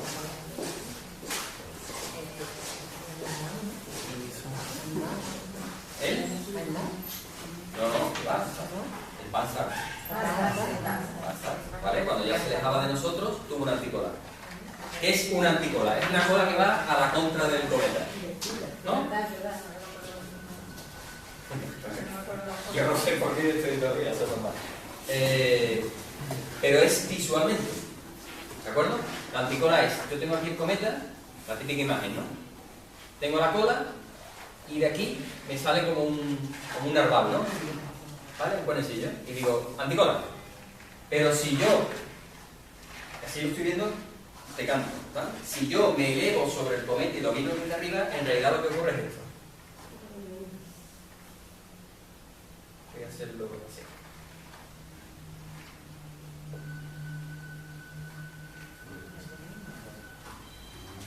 ¿De acuerdo? No se haga, para que se vea mejor. Si os fijáis en el primer dibujo de la estructura del cometa, la cola no es recta, es... ¿Por qué? Porque los primeros fragmentos se van quedando rezagados en su órbita. Entonces, la longitud del fragmento lo que va describiendo es una curva. Si da la casualidad de que el cometa tiene una cola muy grande, muy extensa, la cola se curva mucho. Y si yo lo veo en perspectiva, me parece que le está saliendo una cola de delante del núcleo, pero no es real, ¿vale? La cola lo que está es muy curvada y por perspectiva me da. Entonces, en el cometa de Edison, en la última imagen, vemos la típica cola de abanico que se llama, es así, ¿no? Más o menos. ¿De acuerdo? Pues eso es efecto de la perspectiva también. La cola iónica siempre va a apuntar en contra del Sol y la cola de polvo, como se curva como un arco, nos parece que hay una cola en una dirección y otra en otra, pero en realidad la cola está... O sea, si yo esto hago así, ¿vale? Y lo pongo en su dirección, la cola perfectamente está apuntando en contra del Sol, ¿de acuerdo? Lo que ocurre es que los fragmentos de la órbita, como ha sido un paso tan violento, van quedando muy rezagados. De hecho, en alguna imagen incluso se ve todavía parte del resto de la cola primera. ¿Vale? Lo que ha hecho es arrastrarse. ¿Vale? En las imágenes finales lo que ya se está viendo es que, a no ser que nos sorprenda, lo deja, este cometa se está sorprendiendo a cada momento. Ahora, ¿por qué no me conecta aquí? No sé por qué, si no podríamos acceder a la última imagen del asco y ver. Lo voy a probar, a ver. Helio. Ahora, Viewer del episodio, ¿no? Viewer.org. ¿Vale? Si yo ampliara esta imagen, vería, vamos, las llamaradas solares en primera persona. Entonces, le damos a la última imagen, a ver si la carga. ¿Veis? Cada vez está más tenue. ¿Lo veis aquí? ¿Vale? Vamos a ampliar. Dar un poquito de refresco.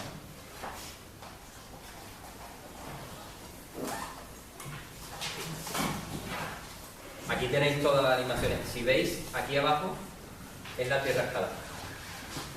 ¿Vale? Ya está cargando.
¿Veis esta imagen ya? Una lástima, ¿eh? Una lástima. Aquí ya me está diciendo la imagen que, de hecho, como ahora han saltado un montón de correos, en la lista estarán hablando. Esa imagen de hace media hora. Esta imagen es de las 12:05 tiempo universal, o sea, de hace a las 1:12. Sí, hace una media horita. ¿Vale? Esto significa que el cometa seguramente ha muerto. ¿Vale? Ha muerto. Que los fragmentos siguen, pero se ha evaporado. ¿Vale? La carga de hielo se ha evaporado. Posiblemente tendremos lluvia de estrellas el año que viene o dentro de un par de años. O sea, esta es la parte buena. Pero ya esta imagen en la que en el núcleo no se ve ningún tipo de brillo, ¿vale? Ahora, porque no te quiero tampoco tirar mucho de esto, pero hay imágenes de Magnau, de otros cometas que sí han pasado muy cerca del Sol, que es que satura totalmente la imagen. O sea, se ve un manchurón blanco toda la imagen del brillo que tiene. Esto ya directamente me está diciendo que no. De hecho, si os metéis aquí, clicáis aquí, ¿vale? En esta página de aquí, perdón, en este enlace de aquí, ahí va colgando continuamente vídeos, ¿vale? De hace una hora, hace 2 horas, y vais viendo la evolución y veréis que va disminuyendo el brillo totalmente. O sea, esto que vemos aquí ahora mismo es simplemente los fragmentos, ¿vale? Los fragmentos siguiendo la órbita, ¿vale? Porque siguen su órbita perfectamente, pero totalmente disgregados, ¿vale? Aquí lo que estamos viendo ya prácticamente es gas, muy poco gas y mucho polvo, ¿vale? Esta es la imagen típica del polvo, con esta intensidad. Realmente no se va a ver nada. No. Dentro de 2 o 3 días, cuando sea visible, por cámaras SD seguramente sí. Veremos los restos porque la cola de gas sí se puede ver. Cuesta trabajo, se puede ver, pero no va a haber nada. Vamos, ojo. El visor todavía no fue la sorpresa, ¿eh? Que a lo mejor hay un núcleo por aquí con su carga de hielo interna y de cuando empieza a brillar. Pero bueno, ya la pinta que tiene es que no, ¿vale? Por lo menos el núcleo principal ya está listo para papeles, hablando claro. Esta es la página de SOHO, de satélite de SOHO, donde yo os recomiendo que entréis porque se cargan muchas imágenes. Aquí podéis detectar muchos cometas rasantes. Y la mayoría de las imágenes que veis ahora mismo en YouTube y que veréis en televisión española, si vuelven a emitir, salen de aquí, ¿eh? O sea y aquí lo tenéis prácticamente en directo.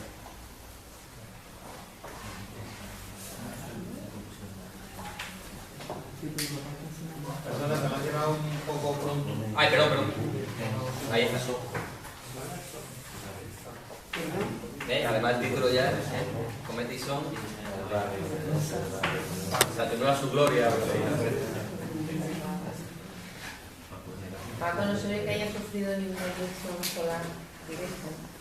No, se especulaba mucho sobre eso, sobre si recibía una inyección de masa coronal directa y tal. Ya está, pero sí. No, de hecho, las imágenes, ¿ves?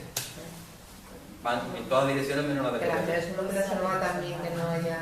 Efectivamente. Muy bien, eso está muy bien. Si el cometa hubiera recibido una inyección de masa coronal, además ha coincidido con el ciclo activo del Sol, ¿vale? Estamos en medio del ciclo activo del Sol. Si el cometa hubiera recibido antes, se especula, una inyección de masa coronal antes de llegar, posiblemente se hubiera evaporado. Igual esto no hubiera dado un espectáculo bueno. Hubiera sido mucho más brillante, pero no ha coincidido. De hecho, si veis la imagen aquí, todas las inyecciones de masa coronal van en todas las direcciones menos la de que lleva el cometa. No está a punto, Entonces, pero no la pido. De hecho, van a modificar la órbita para captar lo que va a captar en la nube del cometa, seguro. Vale, hay todas. De hecho, por correo mandé la programación en cada campo por donde entraba. Y bueno, hay otra página, se llama SIOC. Esto por si queréis. ¿Vale? Que es de la NASA, donde se van volcando, no tan rápido como en estas páginas que veis del SOHO y la Stereo, que ahora también lo veremos, que se va volcando toda la información. Entonces, además te lo pone, dice, no podemos actualizar tan rápido la página, pero claro, van llegando. Lo último que hay es del día 27, que es la predicción de brillo. Pero bueno, aquí podéis ver la historia de todo la campaña de observación y las ventanas de observación de todas las ondas. De hecho, creo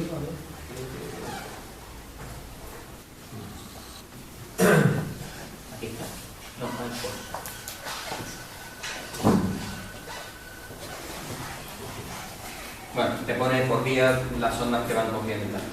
Ahora entrará en el campo de la estéreo. De las ondas estéreo. ¿Vale? Aquí un poquito complicado navegar, pero os vais. Estéreo, si queréis apuntarlo.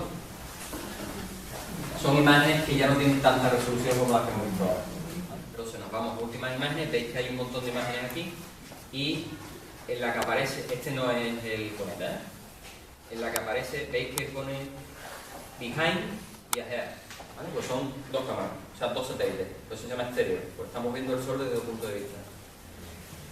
Ese creo que es Júpiter o Venus, no recuerdo ahora, ¿vale? El que está a la derecha de todo, ¿vale? Esta manchita de aquí, ¿vale? Y este es detrás, ¿vale? Detrás, delante. Depende del planeta en qué posición está, por lo caso no. Bien, a partir de mañana, si no recuerdo mal, entra ya en el campo de la estéreo. A ver qué se ve, ¿vale? La Messenger seguramente nos dará datos mucho mejor. Y esta página, la verdad es que esta página está muy bien. Y lo que os iba a mostrar es que, sí, aquí yo puedo coger la cámara que quiera. Quito la Alasco C3 en la más externa. Gracias. Quito la Alasco C2 y me quedo con el Sol. Y ahora, si yo amplío,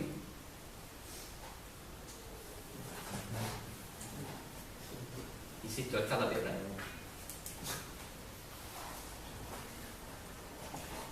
Ahora estoy viendo la superficie del Sol directamente. ¿Vale? Una resolución, pues no. ¿Vale? De esto hay vídeos también en la web, ¿vale? De las manchas solares y de la evolución de la superficie del Sol. Hay vídeos. Y bueno, a quien le guste la heliofísica, ¿vale? Pues aquí tiene un campo para entretener. De hecho, bueno, podéis marcar lo que queréis. Podéis cargar, no, yo quiero que la región activa nada más, lluvia coronales, ondas coronales, flujo, erupciones, todo esto de aquí. ¿Vale? Yo voy marcando y le voy diciendo, lo quiero ver, no lo quiero ver. Esta página está muy bien, muy bien. Lo utilizan mucho, ya digo, los aficionados a la heliofísica, utilizan mucho esta página porque tienes continuamente monitorizando el Sol las 24 horas del día, las ondas ojo, tienes la estéreo, en fin, una flotilla de naves bastante importante. Bueno, pues con esto yo ya, si no tenéis ninguna duda, espero que os haya gustado. Es mucha información, de golpe. Lo del cometa Ison me ha venido muy bien porque hemos visto la evolución de un cometa, incluso su muerte, desgraciadamente.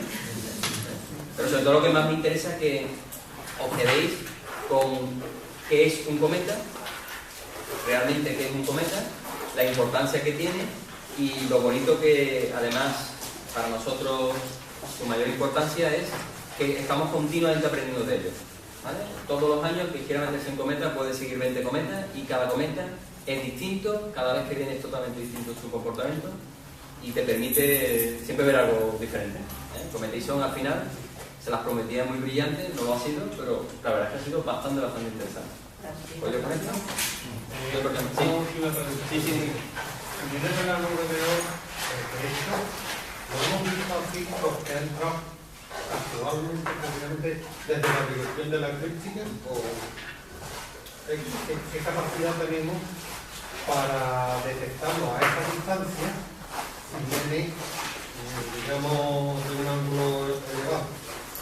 A 6 unidades astronómicas, Sin problema. siempre que sea brillante. O sea, ahora mismo los telescopios, por ejemplo, el de Calar Alto, eso Paco, Paco, el de Calar Alto hasta qué magnitud detecta, 22. O el Alto.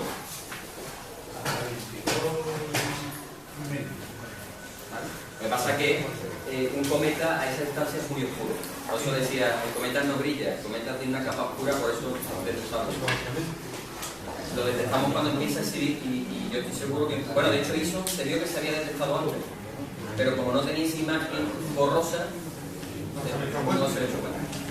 Entonces, cuando empiezan a tener actividad cometaria, cuando se detecta se dice es un cometa. Mientras tanto, los objetos indeterminados. Si se detecta. Por eso digo que de la nube de Oort no tenemos todavía capacidad para ver ningún objeto. Intuimos que existe, es como tú estás en una habitación oscura y sabes que hay gente. Intuye que está, pero no lo ves. Igual, y después vemos los objetos mayores, los más pequeños todavía.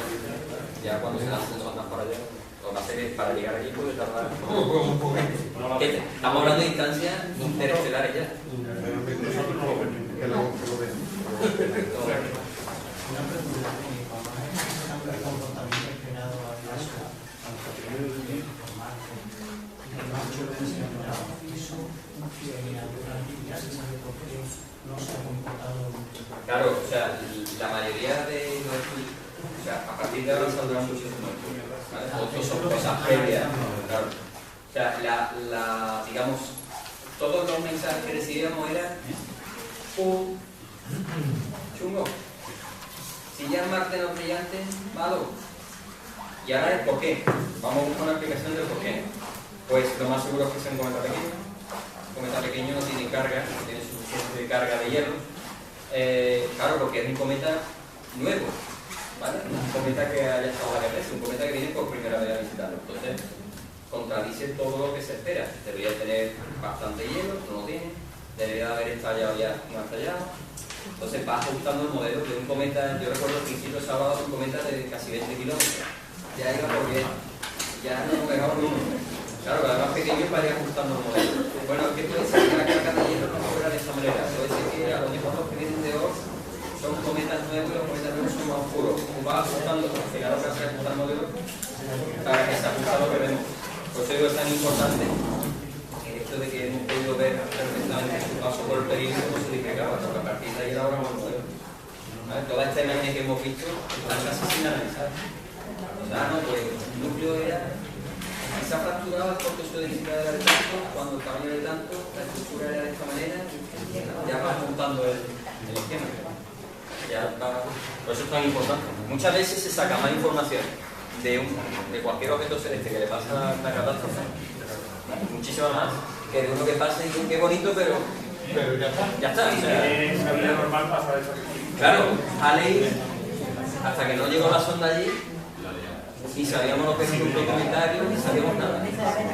Y lo que se creía era que digamos, la población era mucho más homogénea de lo que es. Pues eso es pasar siempre en serio. Siempre se cree que todo es más homogéneo de lo que era. Al final, y eso influye mucho, es una tontería, pero influye mucho en las teorías de formación del sistema solar. Por todo eso influye en la composición de la nebulosa protoplanetaria, en todo el modelo de formación de los planetas, todo el modelo que he explicado antes de cómo se limpió. Si los cuerpos allí no son tan homogéneos, son tan heterogéneos, ¿por qué? ¿De dónde nacieron? ¿De qué población eran? Todo eso tú empiezas a tirar y te desmonta todo eso. Te desmonta todo el modelo que tú tienes de formación. Cuando no sabemos nada o sabemos muy poco. Sabemos muy poco, es que hasta que no vaya la roseta a 45 pesos, no empezaremos a saber algo más, porque ahí sí lo va a acompañar en todo el día. O sea, la roseta se va a quedar anclada, va a transmitir datos conforme vaya acercándose a nosotros.